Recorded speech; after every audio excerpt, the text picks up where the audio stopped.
there was a crime in the killing of Israeli civilians and taking hostages. Those are crimes under international law. They could have been dealt with. Israel's defenders have used this false notion that criticism of Israel or Zionism tends to be inherently anti-Semitic in order to stifle free speech. Palestinians are here as they've always been here. They're here to stay, and we must confront how we're going to build a future together with them. Coming up on Laura Flanders and Friends, the place where the people who say it can't be done take a back seat to the people who are doing it. Welcome.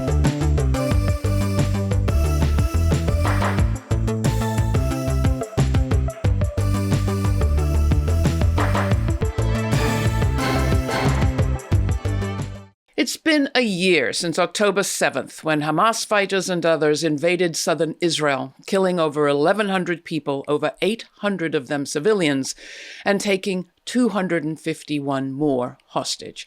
Since then, the Israeli government, led by Benjamin Netanyahu, has unleashed an assault on Gaza that has killed, at a conservative count, 41,000 Palestinians, most of them women and children, and set off a land grab in the occupied West Bank that is killing hundreds more. As we speak, casualties are mounting in Lebanon and northern Israel in an escalating war with Hezbollah to Israel's north.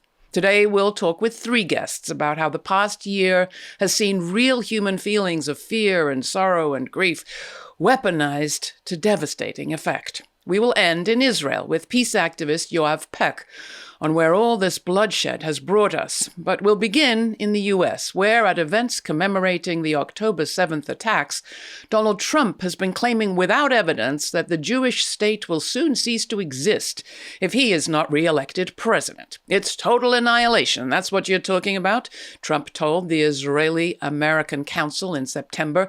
You have a big protector in me. You don't have a protector on the other side, he said. At the very same time, Trump and his campaign are deeply allied with Christian evangelicals, including extreme Christian Zionists, whose investment in Israel is tied up with a belief in biblical end times when Jews convert or perish.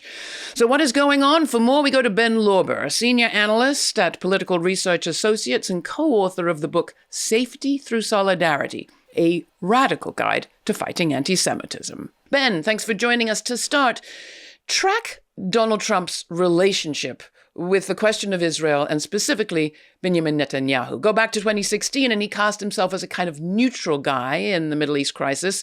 This year, he welcomed Netanyahu to his Mar-a-Lago estate after that controversial address by the Israeli president to the joint session of Congress. What's happened? Yeah, thanks for having me, Laura.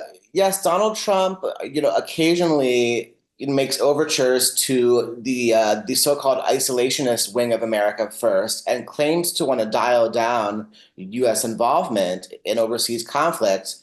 But really, he's in bed really to an unparalleled degree with the Israeli right and with Christian Zionists in the U.S. who support the Israeli right's maximalist agenda. And during Donald Trump's presidency, he moved the U.S. embassy to Jerusalem in violation of international law, a major provocation. He made moves to defund the Palestinian Refugee Agency, UNRWA, which obviously the Biden administration has continued. He canceled the Iran nuclear deal. He basically fulfilled the entire agenda of the Israeli right. And this isn't only, as you said, because he loves Bibi Netanyahu as a strongman, dictator. His core base here in the U.S. Is white Christian evangelicals who, because of their deep Christian Zionism, support everything the Israeli right does or believes. Give us some names. Who are some of these folks? Who's Paula White, for example, the woman who was there leading him in prayer before the last debate, and there right before January 6th at that rally that led to the insurrection? Yeah, so folks like Paula White and Lou Engle and Cheon are members of a Christian nationalist movement called the New Apostolic Reformation. They're really at the cutting edge of Christian nationalism and Christian Zionism. They basically want to Christianize every aspect of US government and society. They call it taking dominion over the seven mountains, which basically is all of American politics, education, media, family, business, and culture. They want to impose a fundamentalist and theocratic agenda upon all Americans and ultimately upon the world. And supporting the Israeli right, is part of this. As you say, they have an end times agenda that basically sees a future in which Israel will be engaged in cataclysmic war with its neighbors, and that will ultimately bring the return of Jesus, right? At which point, all Jews, all Muslims, all non-believing Christians, in their view, are forced to convert or perish. So this is not an agenda that will make Jews safe, to put it mildly. Nor is it good for Palestinians or for Muslims or for anyone in the world. Now, a lot of people have wacky beliefs out there. Do they go beyond spouting these strange views and opinions? Well, yeah, the whole purpose of the New Apostolic Reformation and other Christian nationalist movements is to put it into practice. They aren't content with merely believing these things. They want to, sculpt the world to meet their vision. So that's why they are intent at capturing all levers of power in the United States, right, to impose their Christian nationalist vision. Since October 7th, they've worked overtime to lobby the US government for increased aid to Israel, to lobby for war with Iran. And this isn't only pastors and influential advisors. It's also GOP House Speaker Mike Johnson. He's a Christian Zionist. It's even, J.D. Vance. He's not part of the New Apostolic Reformation, but he has his own Christianity informed views of support for Israel. We're talking GOP leaders across the board are informed by this Christian Zionism in one way or another. Is there money in the picture? Yes, a 2018 investigation by Haaretz, I believe, found that at that time, over the last decade, over $65 million has flown to the West Bank from Christian Zionists in America, and that was in 2018. So I'm sure the number has only grown. Right? Christian Zionists are intent on helping the Israeli right colonize the West Bank because they view it, much like the Israeli right does, as the biblical heartland, as Judea and Samaria. You even have many Christian Zionists who will go to the West Bank and volunteer to work for free on Israeli settlements and agricultural communities. Since October 7th, that kind of volunteer tourism has only increased. In fact, I believe back in November, there were headlines about this group called Hayovel, who had American cowboys from the Midwest, replete with cowboy hats, who went to volunteer in the West Bank. And they were very clear, we are standing on the front lines of Western civilization in the fight against radical Islam, and that's why we're here. So they're very connected to the settler movement. Is any of this making any of us any safer? I think for a long time, Israel's defenders have used this false notion that criticism of Israel or Zionism tends to be inherently anti-Semitic in order to stifle free speech and in order, in our era, to bolster authoritarianism. That doesn't make Muslim Americans any safer. It doesn't make Jewish Americans any safer. It doesn't make Black Americans. All these groups are well represented, often at the forefront of this movement for a ceasefire. It's one of the most inspiring movements of our generation. And it doesn't, bode well in a moment when all of our freedoms are under threat in this country. It doesn't make us any safer to empower the state to go after protesters in this way. And, as a Jew, it's especially galling to me that it's done in the name of Jewish safety, supposedly, because, taking away people's speech rights, deporting people in the name of keeping me safe doesn't keep me safe. What keeps me safe is social movements and being with my allies and being in community with other marginalized groups to fight for a better future in this country. Ben Lorber, Senior Analyst at Political Research Associates in Somerville, Massachusetts. You can obviously find them on the web. Ben, thank you for your work. Thanks for having me. So why does weaponizing fear in this way work so well?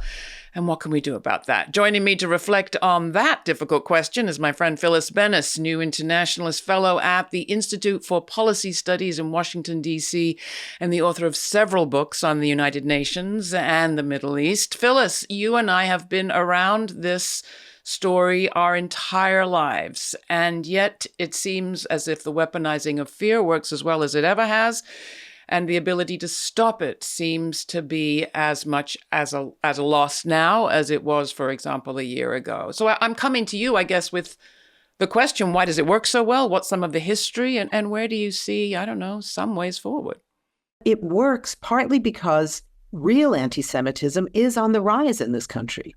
Real anti-Semitism that is rooted not in criticism of Israel, not in Palestinian rights, not in calling for a ceasefire, but is rooted in white supremacy. So real anti-Semitism is on the rise, but the problem is with all the attention being put on the false claim that criticizing Israel, that demanding a ceasefire, demanding an end to genocide, standing with South Africa, asking the International Court of Justice to hold Israel accountable for genocide, those things are not anti-Semitic. But if you put all your focus there, you're not out there ending the kind of real anti-Semitism that comes from the right. And of course, we have seen this weaponizing of fear before, not just in the Middle East context, but in our own. I'm thinking back, of course, to 9/11. You and I remember, Laura, from that period when the U.S. went to war against Afghanistan, ironically enough, on October 7th, then of 2001, just 3 weeks after 9/11. When the U.S. went to war, 88% of the population of this country thought it was a great thing to do, despite the fact that none of the hijackers were Afghans. None of them lived in Afghanistan. None of them went to school in Afghanistan. None of them trained in Afghanistan. None of them went to flight school in Afghanistan. And the people of Afghanistan were about as responsible as so many of the people of Gaza. Exactly. And at that time, there were clear options, as there were in Israel after October 7th of 2023. There was a crime committed. Not everything that happened was a crime, but there was a crime in the killing of Israeli civilians and civilians from other countries who were there at the time and taking hostages. Those are crimes under international law. They could have been dealt with as enormous crimes. Israel could have asked for help to go after them. But have we any ways of actually implementing international law? We do. And that has to do with what this amazing act was of South Africa when they took the initiative to bring Israel to court, to the International Court of Justice, the highest court in the world. And of course, as we know, the court it not only doesn't have an army, it doesn't even have a police force. It doesn't even have an investigative team. But it has the importance and the credibility of being the UN's court, the highest court in the world. And one of the things that means is that the court's initial ruling, the temporary ruling that said that as far as they could tell so far, Israel's action in the war in Gaza do constitute plausibly the crime of genocide. And as a result, they demanded that Israel stop killing people in Gaza, stop attacking the cities such as Rafah and making the situation worse. And they said that every other country that has signed the Genocide Convention, like the United States, has an obligation also to do everything in its power to stop that genocide. And could that architecture of international law also be used against the perpetrators within Hamas and Hezbollah? In the context of the International Criminal Court, yes, and that's exactly what is being considered there now. The prosecutor at the International Criminal Court has asked the judges to issue arrest warrants both for the leadership of Israel, Prime Minister Netanyahu and the Defense Minister Gallant, and also against 3 top officials of Hamas, 2 of whom the Israelis, of course, have already killed. But recognizing that that is about individual criminal responsibility. In the context of the International Court of Justice, The broader obligation goes against countries like our own. And that's why the General Assembly of the UN overwhelmingly voted to implement this decision by the International Court of Justice, not the one on genocide, but the one that says that the entire Israeli occupation and apartheid system is illegal. So it's now a whole new world of decisions by the courts being implemented potentially by the United Nations. How that plays out, we still don't know. This is still too new. But the reality is that we now know how it could look. You asked what it could be like in the future. This is what it could be like.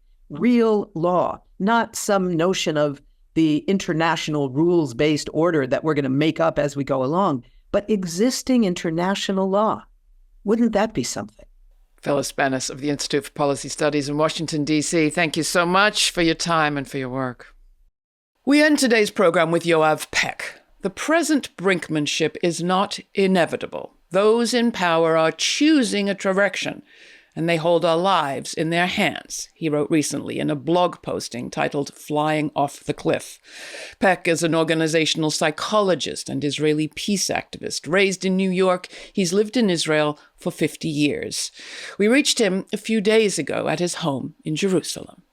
Yoav, thank you so much for joining me on this sober occasion. It has been difficult all year, and it's especially so today, to begin by asking, how are you? But how are you? How I am? Well, you ask any Israeli these days how they are, they immediately distinguish between the personal and the national. And decreasingly, we can make that distinction because the national is personal. And my country has been in a crisis for nearly a year. And so I'm in a crisis. If you ask how I am, I'm very, very worried about the present and the future. I deal with feelings of helplessness in the face of a government that has no interest in its citizens. And that's how I am. On the personal level, my 4 kids, my 4 grandkids are okay, and my wife is fine. And, you carry on living your life, but there's this heavy cloud hanging over all of us. Reading the posts that you have published online over the last year, I've seen you over and over again think, well, this moment is a moment where we can hope there will be a breakthrough. We hope that we can take a different direction. Okay, not this moment, but maybe this one. And now you've started talking about a country that's driving over a cliff. Where do you think your hope has gone, or where has your hope been resting? My hope is in the fact that 2 positive things have come out of this crisis. One of them is that the Palestinian issue is on the table again after great effort was invested in disappearing the Palestinians and the Palestinian issue over the last years. Concepts like managing the conflict have finally blown apart, and the Palestinians are here as they've always been here. They're here to stay, and we must confront how we're going to build a future together with them. So that's good news. The other piece of good news is that hundreds of thousands of Israelis have come out of their living rooms and are marching in the streets and are manning and womening the intersections across the country. People have awoken to political activism, starting with the judicial coup, the attempt at a judicial coup a year ago. People began waking up, and now with the hostage situation, people are out there and active. And I have great hope that as we move forward, people will increasingly identify the disaster of the present moment to the 57 years of occupation of Palestine, and at least some of those masses will remain in the streets to demand that we reach an ongoing long-term settlement agreement with the Palestinians. Do you think really those who are in the streets today will stay there as the occupation continues? It's really hard to say how this is going to play out. But you are right that many of the people during the judicial coup and also now, many of the people out there in the streets do not identify the occupation as something that is oppressing all of us. And they're much more focused on freeing the hostages in a pretty short-sighted way of viewing the situation. People are traumatized and re-traumatized and dwelling in October 7th. The media is supporting it every day. No matter when you turn on the radio, you can hear 11 months later people telling terrible stories about October 7th. But October 7th is a year ago, and where we are now is a completely different place. So, no, we have a major educational challenge ahead of us to get people to see the link between Israel's occupation of the Palestinians and the present situation.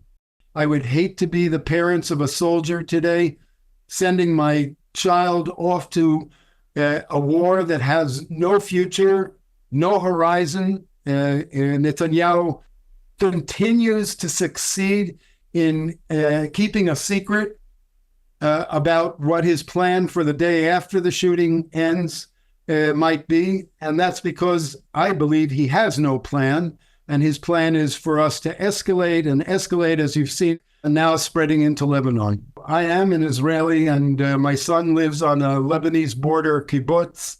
The people of the north have been subjected to terrible bombardment ever since October 8th. So the assault has been two-sided, but the thing that people keep forgetting is that Hezbollah has one condition for stopping the aggression towards us, and that's that we stop the aggression in Gaza. I want to go back to that word trauma, because it's not unique to Israelis or Israeli Jews or Palestinians. Heaven knows, we in the United States have seen our own traumas manipulated for political goals. And we too have bought the line that violence will make us safer. Why? Why is it so easy for that to work at the human level? And what might work better? How could we rejigger perhaps our psychology in our response to these attacks and these feelings of fear? You hit the nail on the head. Fear can be manipulated and has been manipulated. As I say, the media is complicit in this, in maintaining people's level of fear. And I just, courage is what comes to mind at the moment. Until a year ago, I worked with the Bereaved Families Forum, an organization of 700 Israeli and Palestinian families who lost a dear one to the conflict. And all 700 of these people have said, we suffered a terrible loss, and what we are doing with that loss is turning it into working for peace so that no other families have to endure what we have endured. And that's the kind of courage that we're looking for. When the last shot was fired in Havana, Fidel Castro said, "Now begins the revolution."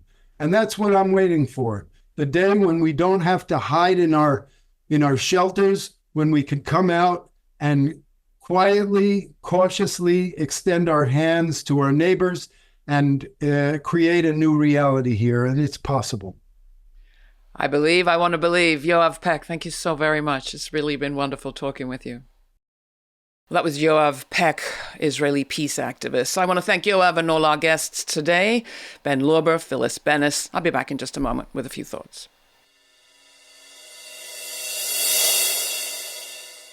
This was not an easy episode to produce, as you could have guessed. So many voices and perspectives to include, and so many we have inevitably left out. Censorship and control and the threat to journalists mean that we are not getting equal reporting or coverage from every place. So one thought I had at the beginning of the process was to dispense with words and play music instead, and invite our audience to imagine life for an Israeli in those first few hours of the October 7th assault, or for Palestinians in Gaza under the daily deadly bombardment and hunger and starvation campaign since.